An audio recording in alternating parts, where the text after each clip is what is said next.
Nova Manhã. Conexão Brasília com Diego Amorim.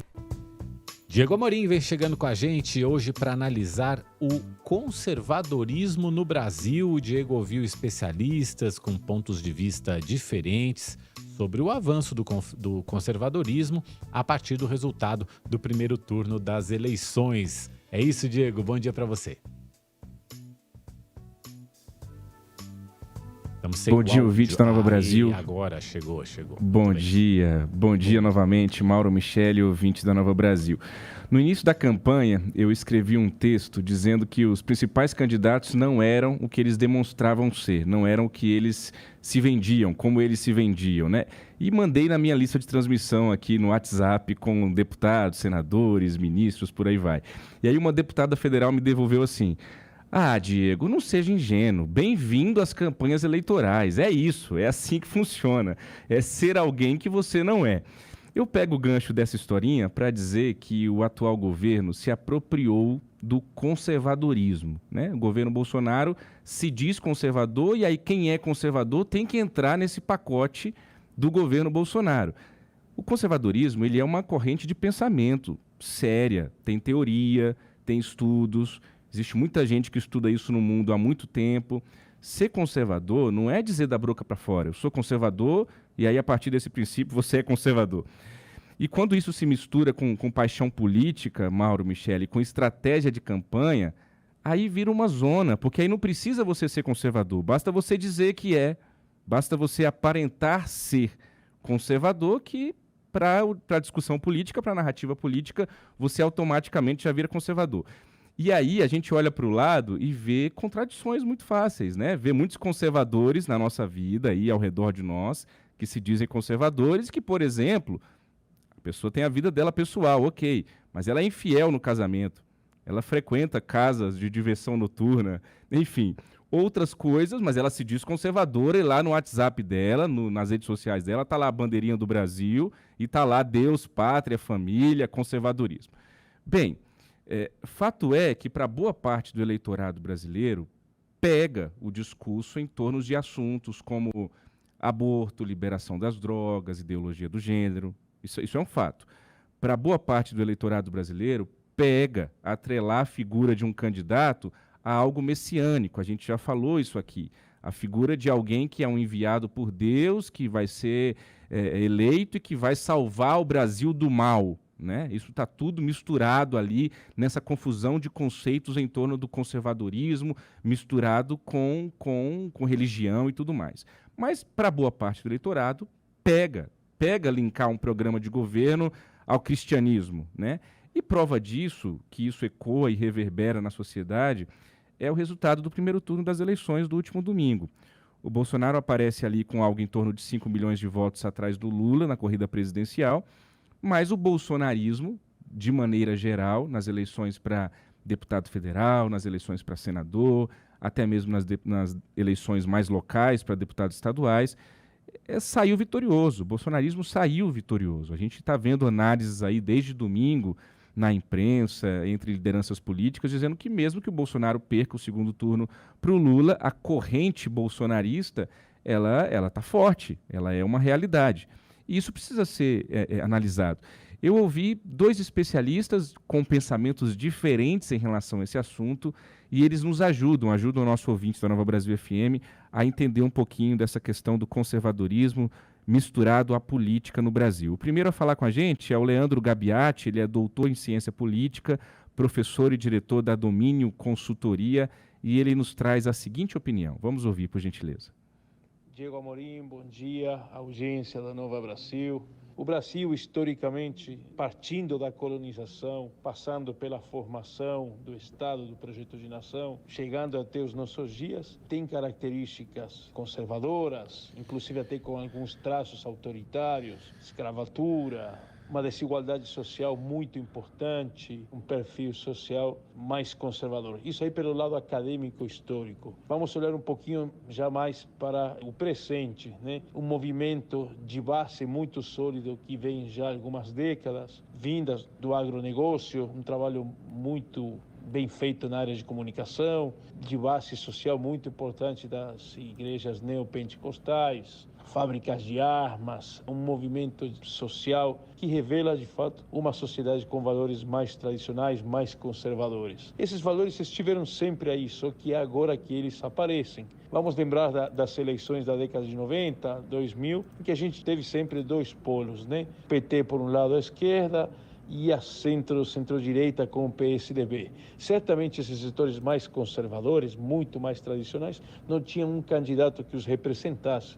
Restava para eles votar em candidatos do PSDB. No entanto, o PSDB teve falhas, teve problemas, decisões erradas, e esse polo que era do centro-direita foi ocupado pela direita, com Bolsonaro, né? Mas temos aí agora justamente um movimento com uma base social muito forte, muito presente, e que encontra agora, né, uma figura que os representa mais fielmente. Todo esse movimento que tivemos na eleição no Congresso, eu te digo um Congresso de cor verde e amarela, por assim dizer, né, mais tradicionalista, com valores mais tradicionais, faz parte dessa realidade. Aspectos históricos e aspectos conjunturais explicam, de alguma forma, essa realidade que nós vimos no primeiro turno. Muito bem, essa é a opinião do Leandro Gabiati, que é cientista político. Eu resumiria então o seguinte: para ele tem duas questões aí. Uma questão de comunicação, ele ressalta isso ali, que agronegócio, igrejas neopentecostais passam a usar a comunicação de maneira mais eficiente para divulgar as suas ideias e as suas teses. A gente veio de muitos anos de PT seguidos, em que essa corrente progressista entrou de fato forte nas universidades, nos meios de comunicação, nas empresas, nas estatais, e aí vem um trabalho de comunicação sendo feito também por essas pessoas que se dizem ter valores mais tradicionais, né? O cientista político usa até essa expressão algumas vezes. E a segunda questão, ele faz uma análise mais política, de vácuo de poder mesmo, né? É o que a gente escuta aqui em Brasília. O Bolsonaro conseguiu lá em 2018, diante daquele cenário, que era um cenário do ex-presidente Lula preso, sentir a temperatura da sociedade, identificar, e ele já vinha de 27 anos no parlamento fazendo isso quase que diariamente, firmando o pé nessa linha de pensamento, nessa corrente de pensamento, e aí ele vê que existe um vácuo de poder. O nosso cientista político, Leandro Gabiati, até cita o declínio do PSDB, os erros do PSDB, e aí surge o Bolsonaro como essa força que vai, no entender do cientista político, quase que somente despertar algo que estava adormecido, mas que sempre existiu na sociedade, que é esse pensamento conservador. Por outro lado, a Michele Prado, ela é autora dos livros Tempestade Ideológica e Red Pill, Radicalização e Extremismo. Ela também pesquisa sobre a extrema-direita, radicalização e extremismo. Ela vive na Bahia e ela também gravou um áudio para o nosso ouvinte da Nova Brasil FM. Ela tem uma visão um pouco mais preocupante, ela faz um alerta em torno dessa onda conservadora no país. Vamos ouvir a Michele Prado. Bom dia, Diego Amorim e ouvintes da Nova Brasil FM. Um prazer estar aqui conversando com vocês. No domingo nós tivemos agora um resultado que para mim já era esperado, devido ao longo processo de radicalização da direita no Brasil que a gente vem atravessando. Parte desse eleitorado já foi capturado pela extrema-direita. O próprio presidente é um presidente de extrema-direita, ou seja, aquele que rejeita a democracia liberal e seus pilares básicos, como a liberdade de imprensa, a separação de poderes, a proteção às minorias e o respeito à dignidade humana. Então, quando nós vimos aqueles números de mais de 40%, muita gente se espantou, mas isso é reflexo de um grande ecossistema digital no qual nós temos informações não verídicas circulando, conceitos extremistas circulando e muita gente sendo cooptada e capturada para essas crenças extremistas que trarão consequências na sociedade também. Não muito longe, semana passada, por exemplo, nós já tivemos 2 atentados em escolas aqui na Bahia, 2 adolescentes, e um deles deixou um manifesto onde muitas crenças estavam ali explicadas nesse manifesto e grande parte era voltada para a extrema-direita. Isso é reflexo do discurso da extrema-direita totalmente disseminado no debate público, trará consequências para a gente. O bolsonarismo não é o conservadorismo. Tá aí, a opinião da Michele Prado, que estuda e que pesquisa a extrema-direita, a radicalização e o extremismo, não só no Brasil, mas também no mundo. Vale dizer isso, né, Mauro e Michele? É um movimento que não é só nacional, não é só brasileiro. A gente vê o Donald Trump nos Estados Unidos, enfim, a gente vê o que aconteceu agora na Itália recentemente. Há, de fato, aí uma força de direita se levantando no mundo como um todo e atrelado a essa confusão, a esse caos, como a Michele Prado também pontuou, e a gente está vendo isso já nesse início de campanha para o segundo turno, o dia de ontem. O que foi o dia de ontem nas redes sociais? Teve uma hora que eu tive que parar, parei, desabilitei ali. Parado aqui, Diego, a nota aqui para por favor, conversar sobre isso, mas siga aí. Não, a gente está no início do segundo turno, e é isso, como polarizou que eu digo, Lula, Bolsonaro, as duas correntes que os seus apoiadores se veem como antagônicos, então assim, a situação, aquilo que a gente falava no primeiro turno, a gente falava aqui no Nova Manhã Brasília na semana passada, parece que a campanha, a eleição foi mais tranquila do que a gente podia imaginar, né? A gente estava com muito temor em torno da campanha e até que ela finalizou, claro, não estou desmerecendo tudo que aconteceu, os 2 assassinatos atrelados a questões políticas, mas foi uma campanha assim, ok, razoável, né? Mas agora no segundo turno já começou de um jeito que assusta, né? Como eu dizia, eu tive ontem que parar de ver rede social, porque tava maçonaria, cristianismo, Deus, demônio, satanismo, uma nojeira, assim, uma coisa absurda. E aí, minhas enteadas, uma tem 18, outra tem 21 anos. A de 18 anos veio, Diego, me explica o que está acontecendo. Eu falei, mas eu não faço ideia do que está acontecendo, eu não consigo explicar o que eu não sei o que está acontecendo. Então vamos explicar o que aconteceu ontem. Por favor, e aí a gente percebe que essa comunicação sem filtro, aqui o cientista político Leandro Gabietti até chegou a mencionar, né, a questão da comunicação, e é uma comunicação sem filtro proporcionada pelas redes sociais, porque quando você tem ali veículos de comunicação institucionalizados, pessoas treinadas para lidar com comunicação, você tem uma comunicação que é feita de acordo com critérios e também com uma ética da profissão. Quando a comunicação é direta, é o vale tudo. Ontem o que aconteceu? Primeiro, o ex-presidente Lula foi associado nas redes sociais a um homem identificado como Vic Vanilla, que seria um satanista. O próprio Vic Vanilla teve que divulgar um vídeo ontem afirmando que recebeu ameaças e desmentindo esse boato, né? E o presidente Jair Bolsonaro, em relação a ele, foi ressuscitado aí um vídeo de 2017, 2018 mais ou menos, em que ele faz um discurso numa loja da maçonaria. E também outras fotos em que ele se encontra com maçons e até o casamento da deputada Carla Zambelli, que também foi, pelo menos tinha motivos ali, símbolos ligados à maçonaria. Acontece que a maçonaria já foi criticada por líderes evangélicos, o próprio Papa Bento XVI foi muito claro nas críticas que ele fez à maçonaria. Só que a maçonaria não é uma religião e não tem nada a ver também com satanismo, nem nada disso.